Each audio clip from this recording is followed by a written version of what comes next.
In Springfield. For those of you who are online, welcome. Thank you. Pardon my English. I will try to speak slowly. My Spanish is very weak, very little Spanish, but I'm trying to learn more.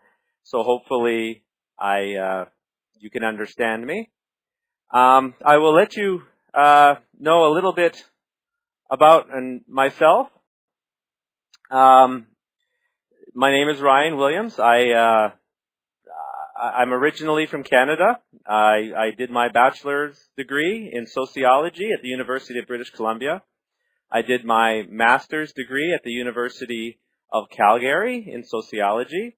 And then I moved to the United States and did my doctorate degree at Pennsylvania State University, Penn State, in their crime law and justice program. Currently, I am a associate professor in the Criminology and Criminal Justice program at the University of Illinois in Springfield, Illinois. I've been here for over 10 years now teaching.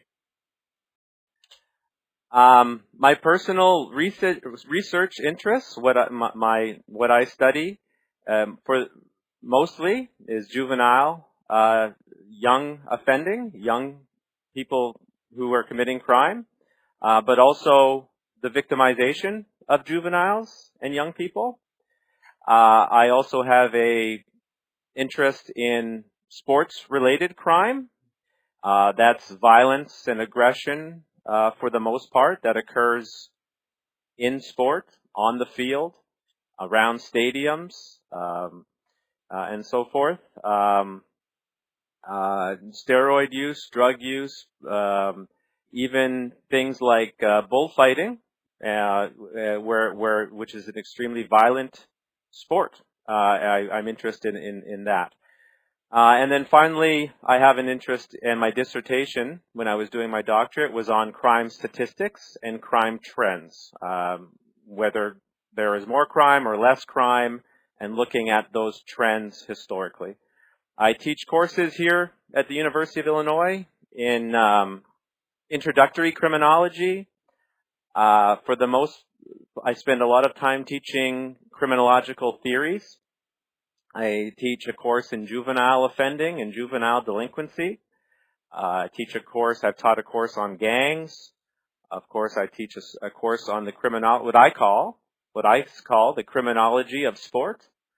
And I've begun a more recent interest in policing.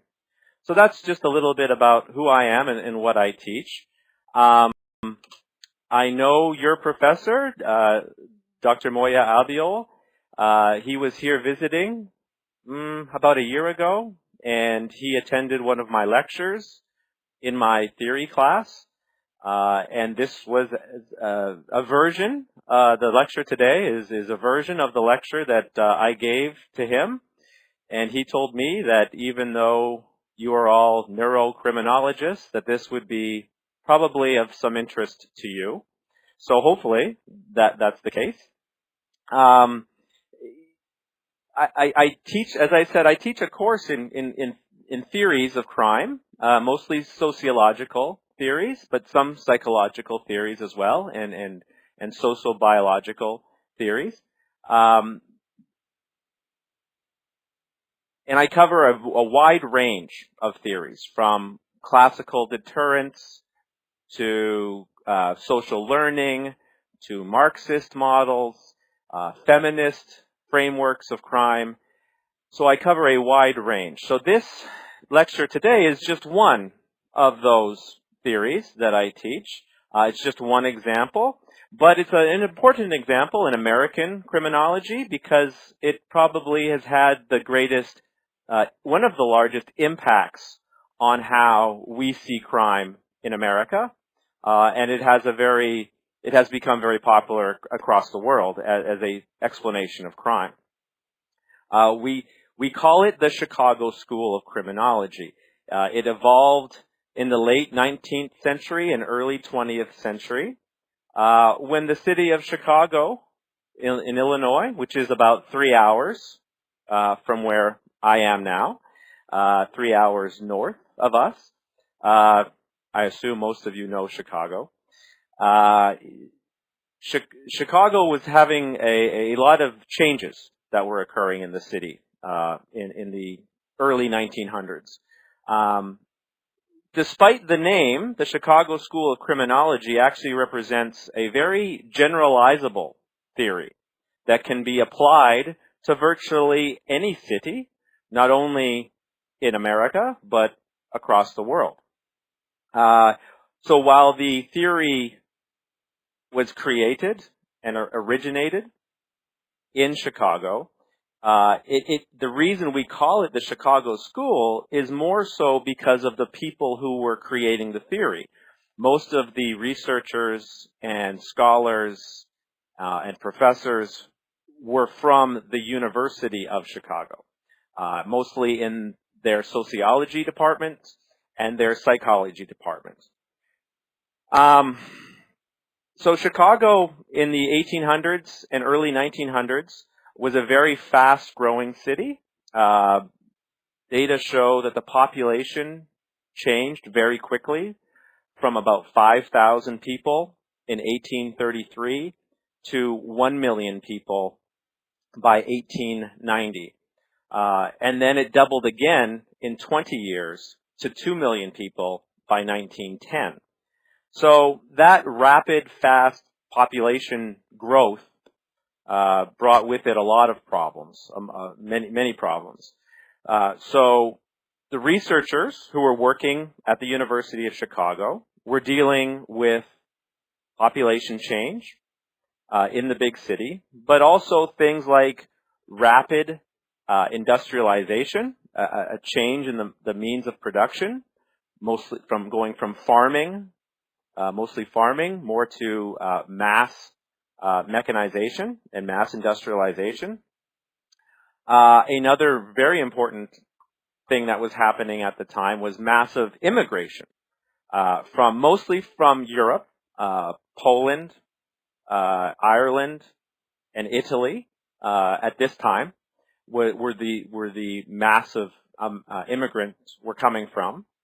But also we had emigration from the south of the United States, where a lot of children, second generation of the freed slaves, moved north to Chicago to find employment.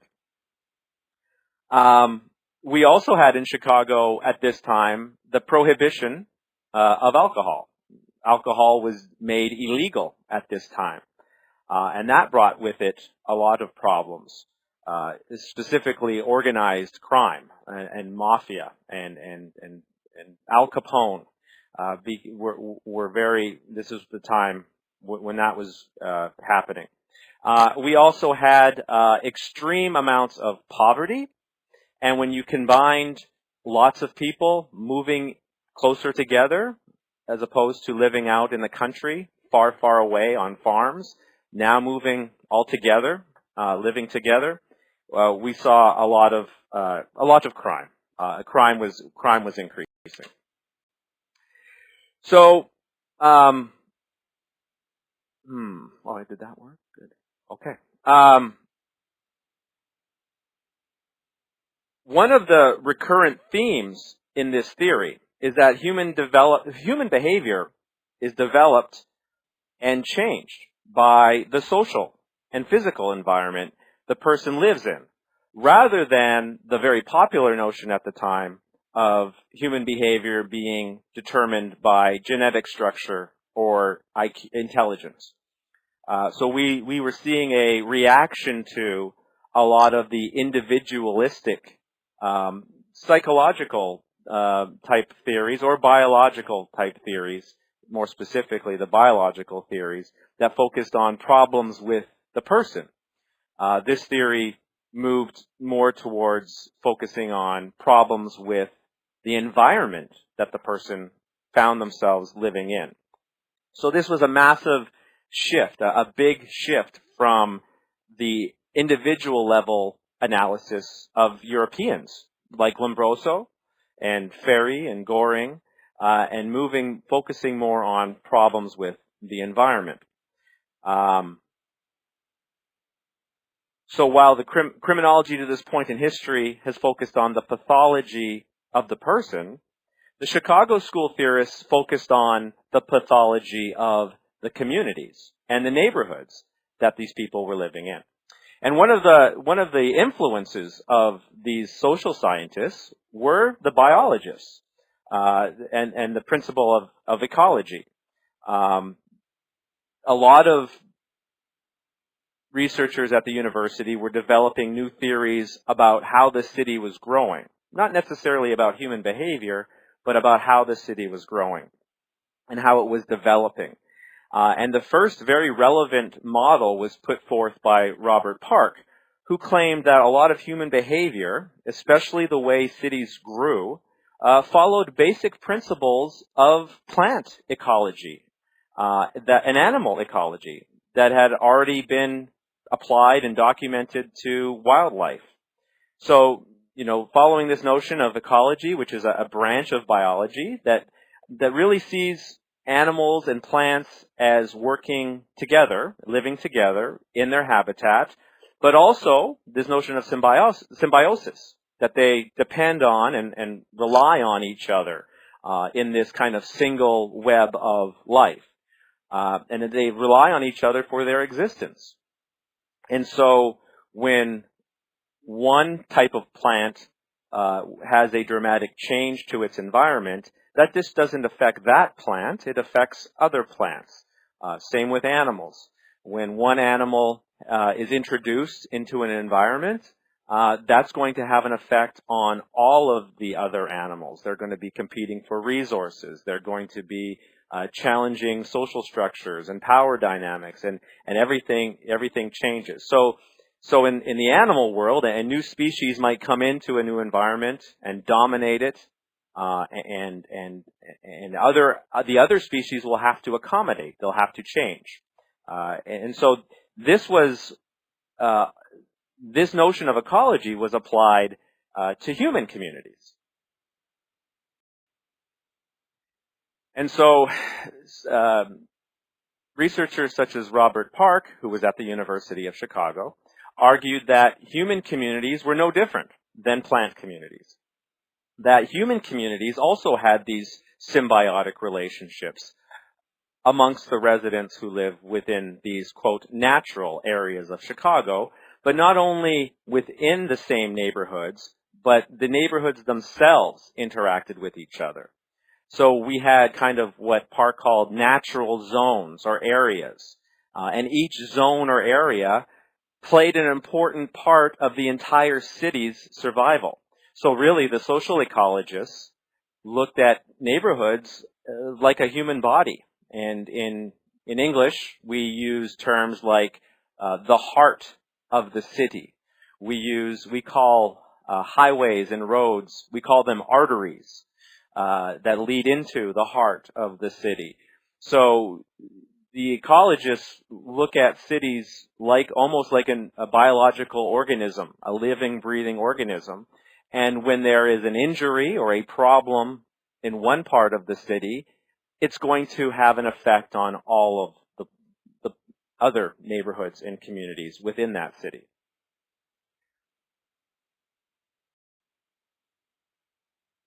This is a very famous, in criminology and in social ecology, a famous map of what we call concentric zones.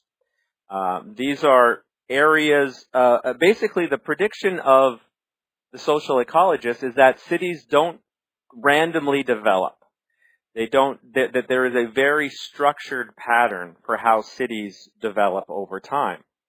And they grow, in this model, the prediction is that they're going to grow in very specific circular patterns, starting from the inside and moving outward. And if you look at this circle, this is technically Chicago. On the right-hand side is water, a lake. But Park and his colleagues broke the city down into these different zones. And each one of these zones plays a very important part the functioning of the entire city. So we have, and I was in Valencia in March for FIAS, and I got to spend a lot of time walking through the different neighborhoods. FIAS is a good example of every neighborhood. You get a good taste, a feeling of the uniqueness of each neighborhood. So we went through Old Town, and pardon my English, Rusava, Malvarosa, Benamaclet, and El Cabanal, very unique communities that are changing. They're developing over time. But they work together to form the entire city. And so Chicago has very similar types of neighborhoods. We clearly have, in Chicago, you have the central business district. This is the heart of the city. This is where most of the businesses are located. This is where shops and stores, banks, theaters, hotels, museums, clubs, this is where they're located. This is the heart of the city. But once you start moving out from that part of the city, you get into what we call the transitional zone. And this historically has been an area where, as the central business district expands, it puts pressure on this zone.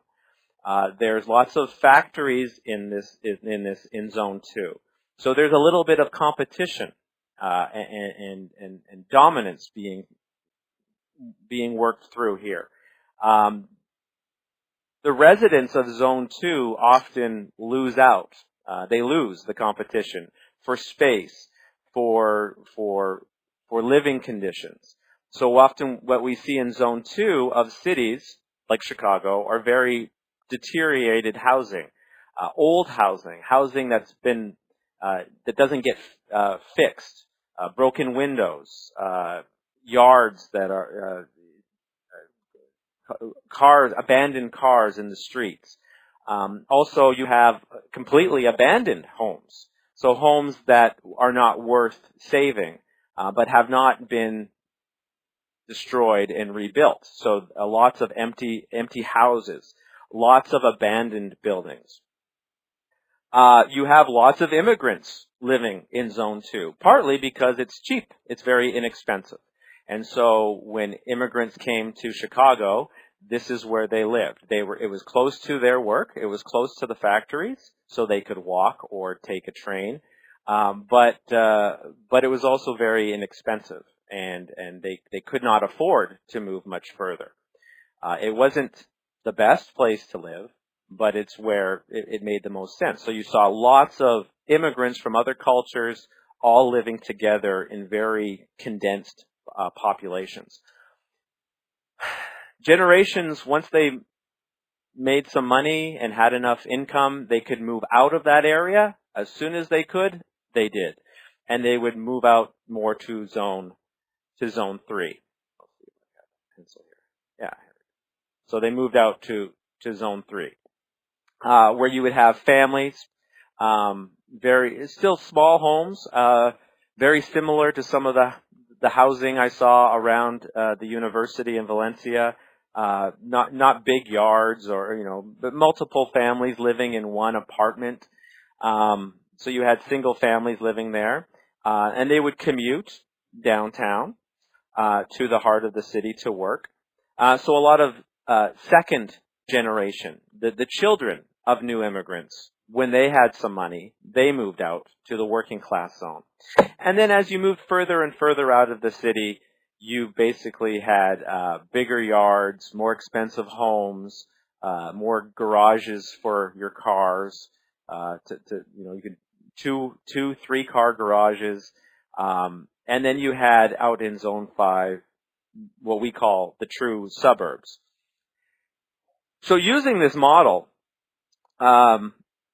criminologists by the name of Shaw and McKay, they took this model and they tried to understand crime specifically, but some other social problems as well, by using this model. What they argued, what their hypothesis was that in Zone 2, in the transitional areas, that the old ways, the old rules, the traditional means of social control, neighbors watching out for each other, people solving problems together, they did not work very well in Zone 2. The old forms of social control did not work very well in these very, what they called, disorganized types of communities. People literally could not speak the same language. I know how that feels. They could not speak the same language. So if there was a problem, if there was kids drinking in the street, no one knew whose kids they were.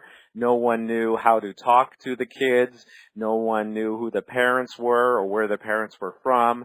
So these very informal means of control didn't work very well. So this notion of a disorganized community is an important idea, a very important idea in criminology, that communities vary on their levels of organization. And in some communities, you're going to have a lot of solidarity. You're going to have a lot of cohesion. They're going to work very well together. And in other communities, you're not going to find that. There's going to be a lot of disorganization. There's going to be a lot of arguing, a lot of disagreements on how the city should move forward. And we saw that, I think, in one of the communities we were in near the beach in Valencia, from what we were told, is that the mayor wanted the community to be very corporate and touristy, and a lot of the residents did not want that. They wanted to keep it traditional, and there was fighting, not literally, but political fighting, to see who would win that fight. And to some extent, from what I've heard, it sounded like the residents were very organized. They got together, they had political power, and they stopped a lot of development from happening. We don't find that in every city. In a lot of cities, the residents do not organize very well. They do not have a lot of political power, and their communities can change very quickly without their consent. So in disorganized communities, it's difficult for residents to solve their problems together. And of course, some of those problems, the big problem was crime. And so what Sean McKay argued and found in their research, they basically took police data, arrest data, and tried to pinpoint where most of the arrests were happening in the city. And this finding that crime was not distributed randomly, crime was not random. It did not stand an equal chance of occurring everywhere. That it was more likely to happen in some parts of the cities than in other parts of the cities is something today we take for granted. We assume that that's normal, and of course that's the way it is. But at this time, that was a very new, unique type of finding, that there might be something about the neighborhood that creates crime, that crime emerges from certain types of social conditions, rather than there's something wrong with the people who are living in those communities. Because what we found, or what Sean McKay found, is that when the children of immigrants and those new immigrants themselves moved away from the transitional zones, when they moved away from the disorganized neighborhoods, crime did not go with them. Crime remained in that same neighborhood. So the new groups that were replacing them, they found themselves having to deal with crime. Whereas the groups that left, they did not have the same types of problems in Zone 3 and Zone 4 and so forth. Crime rates were also, they found crime rates were very correlated, very highly correlated with other types of, quote, community problems. Lots of kids missing school in Zone 2. So rates of, in the United States, skipping school is actually a criminal offense to skip school, and we call it truancy. And we found a lot of kids skipping school. We found higher rates of infant mortality. Mothers, children dying stillbirth or soon after birth in these communities. That was not distributed randomly. That was more likely to also happen in Zone 2. Sean McKay found higher rates of health issues, like tuberculosis, were much higher in Zone 2. So something that was often seen as a genetic problem, something's wrong with a person, well, the ultimate cause is starting to be seen as more of a community type of problem. And I think for neurocriminologists, the finding that mental illness was also more likely to be found in Zone 2. Zone 2, the transitional zones, had higher rates of diagnosed mental illness than the other areas, again suggesting that it might not be something about the person, it might be something about the place. And again, ultimately what the theorists were arguing was that why all these things were problematic, why social disorganization is problematic, is because it weakens the traditional social control mechanisms. It weakens the ability of the community to address or fix the problems that they're having. So whether it be crime, whether it be health issues that everyone already knows are high and are happening, they don't know how to go about solving the problem. They don't know where to start looking. But for crime, which is their focus, what we found is the traditional mechanisms of control didn't work anymore. So neighbors kind of gave up. What they find is citizens give up. They stop fighting. And they don't care anymore about their community. They don't want to fix their community. If there's a broken window, they can't afford to fix it. Their landlord may not be in any hurry. The person who owns the house, if they are renting, the person who owns it might be in no hurry to fix the house. If there's garbage in the street, there is no one to pick it up, so it stays in the street. If there is crime in the street, people often get very afraid in these communities, so they go inside rather than go outside and deal with the crime. Many times police officers do not go into these communities, or they take a very long time when they are called to go to these and respond to calls to police. It takes a lot longer. We see mostly this social disorganization occurring in neighborhoods that are low income, low financial status. But even nice communities can be socially disorganized, and as a result have high rates of crime. Even in very wealthy communities, you might find that the neighbors don't talk to each other. They might do their own business and not have a lot of interaction. When someone sees a crime, it might not get reported. People don't know who's responsible. But we mostly see these in the low income, the higher crime rates in these low income neighborhoods. As we talked about before, the physical status of the community, you actually, and you sense this sometimes when you're walking through American cities. But also any city in the world, you get a sense of what it looks like, and oftentimes what it looks like can tell you something about the crime rates in that city. Not always, but sometimes. These Zone 2 areas, these transition zones, are often located.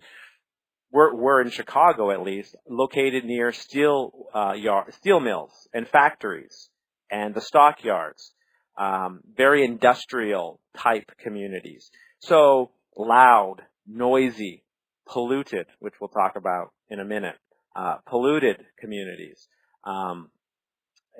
There's also a greater number of condemned buildings and lots of what we call residential instability. The population changes frequently. It turns over. The citizens don't stay for generation after generation. It's always changing. So your neighbor is changing yearly, maybe monthly. You have a new neighbor across the street or literally living in the same building with you. So you have lots of people moving in and lots of people moving out. And that's problematic for social control. And as I said before, as soon as you could move out, oftentimes crime did not follow the citizens out of the community. It remained in those areas. These areas also, as I said, I use the term delinquency in and out. Sean McKay were studying delinquency. Delinquency in America simply means juvenile crime, juvenile offending, which was mostly the topic of study at this time in criminology, especially boys' delinquency, boys' criminality. And so we saw high rates of crime and delinquency in neighborhoods that had larger population declines. We saw more crime in neighborhoods where the percentage of families were living on some sort of social assistance, so some sort of social welfare. We measured rates of financial dependency, how much they depend on the government to support them. The more a community had residents that depended on social assistance, the higher the crime rates. The lower the rent, the higher the crime rates were. And the more renters there were, as opposed to people who actually owned their homes, we saw higher crime rates. And partly because the argument is that if you are renting your home, you are not as likely to care about it as much. You're not likely to try to fix problems when they happen.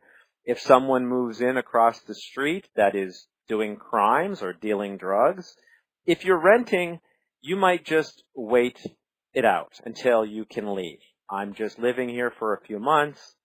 I'll leave and then I won't have to deal with this. But if you own your house and someone moves in who is dealing drugs, you're going to be more likely to call the police, talk to other neighbors, and try to fix the problem. So in transitional zones, we're less likely to see homeowners trying to fix the problems in their communities. Okay, so that's pretty quick, and that's just basically a summary of just one theory. Now, this isn't the only theory we have of crime in the United States, but as I said, for understanding differences in crime rates between communities, it is certainly one of the most popular theories of crime that's out there. And for many years, the theory was very popular. In the 1960s and 1970s, we kind of returned more to the individualistic types of theories, focusing on parents and families as being the main cause of crime. And we kind of ignored community for a little while.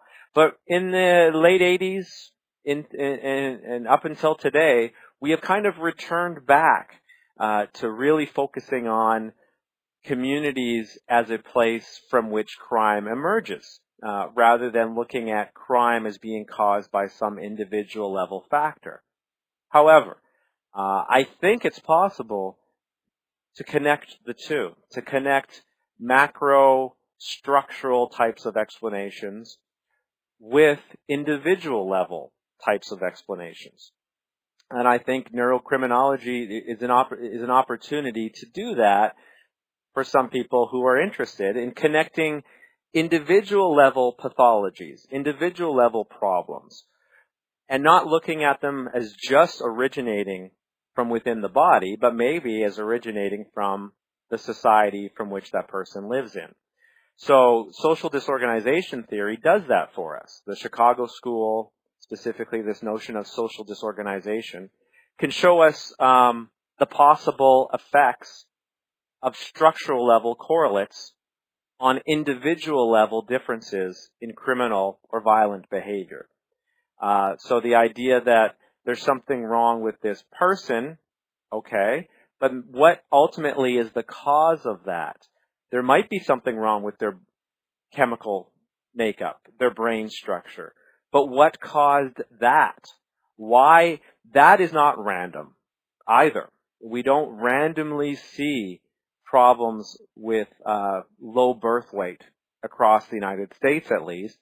That's not distributed randomly. We're much more likely to see children being born with low birth rate, with birth defects in some parts of the city than in other parts of the city. So there's been a few areas, and I'm not going to, I will not try to promote or sell this research. Certainly there are criticisms of it, but at least to give an idea of how I see neurocriminology working with a theory like social disorganization.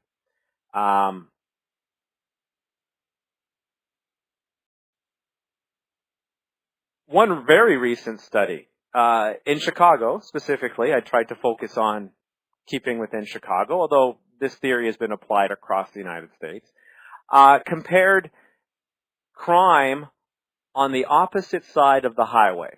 So there are major highways, we call them interstates, in Chicago. And what these researchers did was compare, when the wind was blowing strongly, compare crime rates on one side of the highway to the other side of the highway. And they found that crime, specifically violent crime, was significantly, but small, but it was significant, 2% higher on the downwind side. So where the wind was blowing, if you were getting that wind in your face, your community had higher crime rates. Your community also had higher levels of nitrous oxides and other types of air pollution. And so the argument of how those chemicals and how that pollution can affect the individual, how it can give you massive headaches, how it can make you more impulsive, how it can make you angry and frustrated, how that increases when you're exposed to these toxins, is consistent with a lot of the psychological research on pollution and aggression. And so they argue that the presence of additional ozone in the brain causes pain, and this can cause the citizens living in that community, which is literally across the street. We have a term in America, we say on the wrong side of the tracks. And we see that, train tracks, that on one side of the train tracks, the community is very organized, very clean, very healthy. But literally on the other side of the tracks, we see a lot of disorganization, abandoned buildings, illness, and so forth.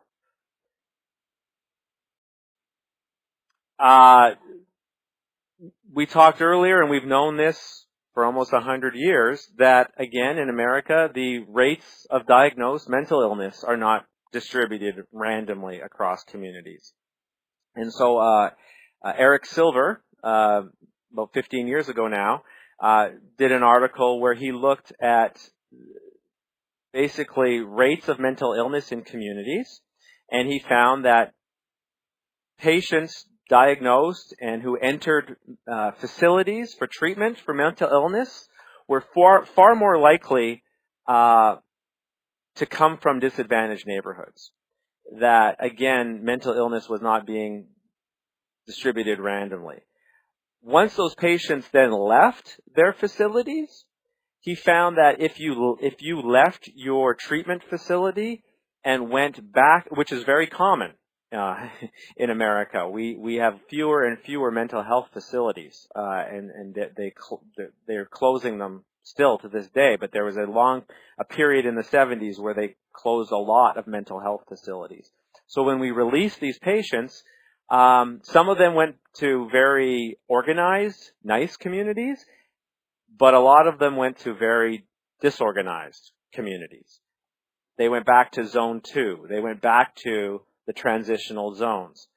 And what Silver found were that the patients who went back to the disorganized neighborhoods were much more likely to offend in a violent manner than the patients who maybe had the exact same diagnosis but were released into a more organized type of community.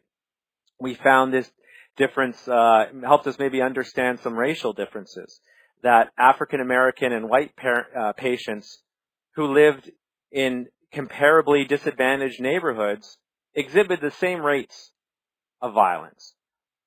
But if we were to release the white patients to more organized neighborhoods and the African American patients to the more disorganized neighborhoods, and the African American crime rates increase as a result, we might start thinking, well, it's something about race or individual makeup, even though what Eric Silver's research shows is that it had more to do with where those people are likely to be released.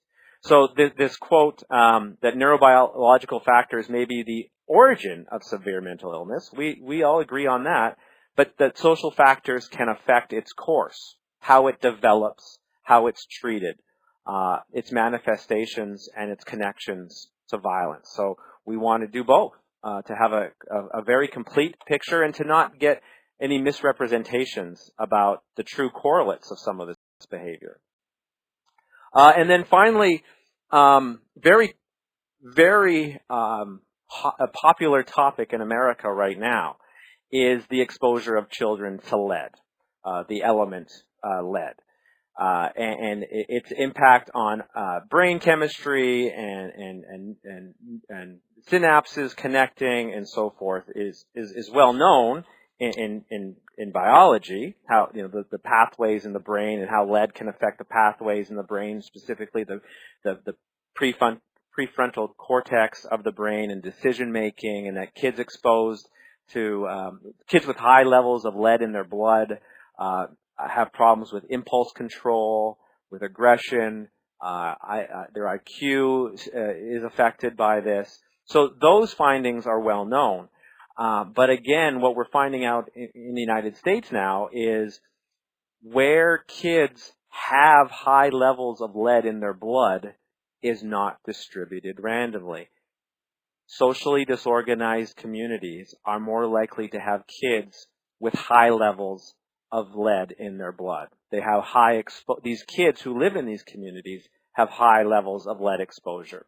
So we've known this for 100 years now. This study focuses on Chicago between 1920 and 1940, and basically originated this finding that poor kids were more likely to come into contact with lead. Cities that used lead water pipes had higher homicide rates, 24% higher. Very significant, very large differences.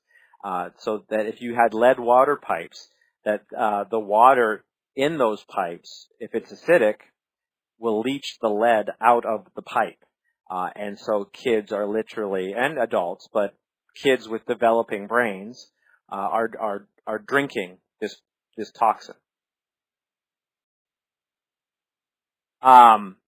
Reyes was a graduate student. She was a pregnant graduate student who was very concerned for her own personal reasons about exposure to lead. In the United States, we took lead out of gasoline. We had leaded gasoline up until the early 90s. We had lead in our gasoline. But during the 70s and 80s, we started taking it out of our gasoline. And basically the finding that it doesn't go away just because we don't have lead in our gas anymore doesn't mean that that lead isn't still in the soil of our communities, where those cars were driving. And so we saw what Reyes did was a kind of structural analysis of crime trends and found that childhood lead exposure in the 70s and 80s accounted for a significant amount of the violent crime surge we saw in America during the 1990s. And conversely, you could argue, and it's been researched, that getting rid of lead in gasoline has reduced crime, lagged for 20 years. 20 years later, after we've taken the lead out of the gasoline, we see we see a reduction in juvenile violent crime, a significant, almost unexplainable decline in juvenile violence. This final slide is a nice representation of a study that looked at soil lead content in the city of New Orleans in Louisiana. And again, if you are a child that lives in these communities, your house might have paint on the walls, and no one has come in and repainted the house. It's very expensive to repaint an entire house, to sand all the lead down and get the lead out safely. And so oftentimes in more poorer communities, which is what you see in the dark orange sections, these are more of the poorer communities of New Orleans, have lead levels that are exceedingly high. And kids sometimes, they're less safe in their home, or they're more safe in their homes, because once they go out to the parks and play in the playgrounds, that soil is contaminated. So we talk about our water being contaminated with pollutants. We talk about our air being polluted with being contaminated. But we haven't done much in America to deal with how our soil is currently loaded with contaminants that might affect brain chemistry and might affect future behavior. Currently, last year, I'm going to go back here, in Flint, Michigan, near Detroit, if you know Detroit, the governor and many of his politicians decided to change the water source for Flint, Michigan, which was already a very socially disorganized community. They used to have GM and Ford. That was, if you drove a Ford or a GM, a Chevy, Chevrolet, it came from Flint. It came from this part of the country. And when those manufacturers moved overseas, the city basically collapsed. It became very poor, very economically deprived. Adding to that, a few years ago, they changed the water source from Flint to very clean, non-pollutant kind of water, to a different source that was very acidic. And what was happening was that the kids in Flint, Michigan were exposed and are currently still being exposed to very high levels of lead in their water. And so while right now we might not see extremely high levels of violence and aggression, the prediction would be in 15, 20 years from now, when these kids grow up, we might see a dramatic increase in violent crime in these neighborhoods.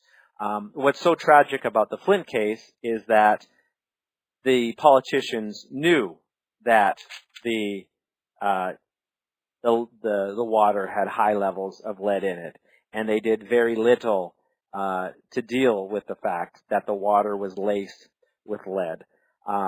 They did not want to change the pipes or change the water source back. So the damage has been done, and many times the research shows that the damage might be cannot be undone. It's very difficult to undo the damage. So ultimately, to conclude here, I don't think it's a stretch. I don't think it's a difficult stretch to say that social disorganization theory is certainly still a very popular and powerful macro, aggregate, structural, societal level explanation of variation in crimes across crime rates across different kinds of communities. When we were traveling in Valencia as a criminologist, this is all that goes through our head is looking at the different types of communities and how this theory might explain communities in Valencia. We went in the riverbed at night. You don't do that in America. You don't go into a very quiet, dark, empty riverbed at night. Very dangerous. But in Valencia, it was not the case. It was probably a little more dangerous than in the daytime, but generally it was very safe, partly because you had a lot of residents looking out for each other, even if it was informally. Everyone everyone was in agreement about how to behave. And if someone was misbehaving, they would be talked to. They would be dealt with very quickly. And so I think this works very well across the world, not just in the United States. And so while it was originally developed as an alternative, as a critique of individual level explanations, I think the recent modifications to the theory show that it can be instead used as an enhancement to those types of theories. And especially with our new statistical techniques, multi-level regression, multi-level models, we can really look at the effect of society above and beyond individual level effects. And so we now have statistical tools to also help us have more powerful, more robust types of theories. That's all I have.